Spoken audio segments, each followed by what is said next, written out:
for trained dogs that are all moving up to a point and looking around trying to find their prey. Anything that's a little bit more bird-like is helpful. So instead of doing a head turn like that, if it's a...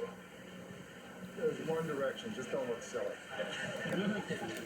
You weigh a reality and drama, just kind of intuiting these, really fantastic creatures that probably had a certain level of intelligence and imbuing them with a personality. And action! Easy boy.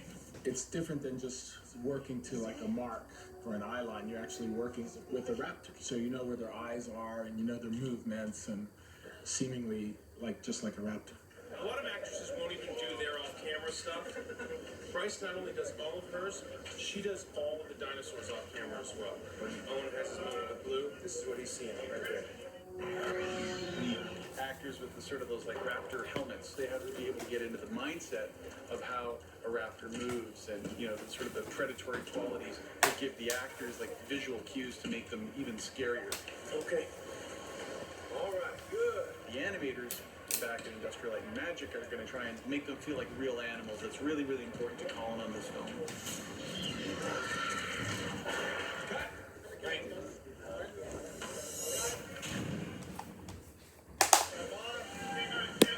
Open top, fire double, one shot.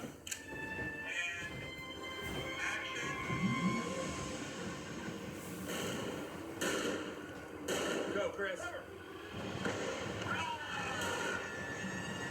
One of the things that's missing when we finish here in a couple of weeks is we have all these great scenes, but there are no dinosaurs in them. You're looking at its eye, its whole mouth is right here, and its eyes right here, and it's... And so that becomes a job that is assigned to ILM.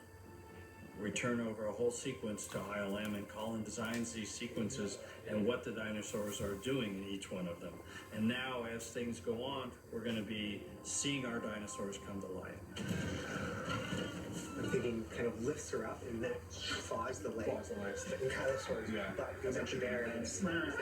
The real stars of the movie are the dinosaurs, so your visual effects house, ILM in this case, is one of your closest partners. ILM can render things at a level that is completely photoreal at this point. They had Dennis Muir in there, and he was able to come in and actually push them to not let the dinosaurs look like they did in the previous movies. We're trying to be knowledgeable of the history of Jurassic, but then trying to make this movie new and amazing because, technology has moved on and it's very different now. The camera moves will be different. The dinosaurs are going to act differently. We're using motion capture. In some cases, we have full muscle and skeletal structures underneath our dinosaurs. When you see them walk, you're going to see muscles flexing. You're going to see more skin detail than ever before.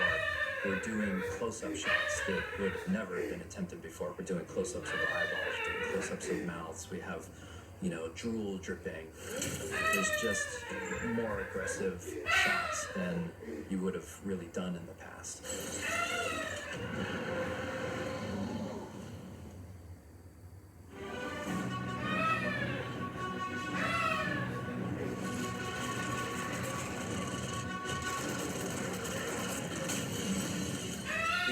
Rex is our new animal that we created for the film, and it was going to take us through this adventure. The thing that I really like is how deep that goes, how hard these lines, how hard the eyebrow ridge line is. The properties of the Indominus Rex came from the needs of the story and ways that we would be able to make its genetic makeup the key turn of the narrative. What we did is make sure that everything that it can do is an attribute of some other animal in the animal kingdom. And so if you're going to have it camouflage, make sure it has cuttlefish genes or something that can camouflage that's in it. How do we make something look menacing? How do we make her look really menacing? The teeth would always be exposed, like a crocodile. We pulled the chin out a little bit more, which gave it kind of an underbite, which really adds to that feeling of menace. And then the other thing was sort of like the shape of the eye, the size of the eye, the color of the eye. It's based off of a goshawk, which is like a North American bird of prey. So there's all these things that we were doing, taking from the natural world. The raptors certainly aren't entirely friendly. At the beginning, middle, or the end of this movie, they're still dangerous predators. We certainly didn't want to defang them in any way. You don't scare me. We just wanted to take this relationship that had been evolving over all three pictures to the next level. They're a character in this film. They're not just these killing machines that you see every so often. They actually have a pretty big role in this film. We have a lot of close-ups with them, and they have to actually emote. So we actually did quite a bit of motion capture on the Raptors. 1001, 1002, 1003, 1004. Hey! It was a new kind of interesting thing for us to do because they're not human at all, and we're motion capturing humans to be raptors. Oh! In our initial test, it actually gave us some really interesting and neat behaviors that oftentimes are hard to kind of keyframe what you get out of motion capture.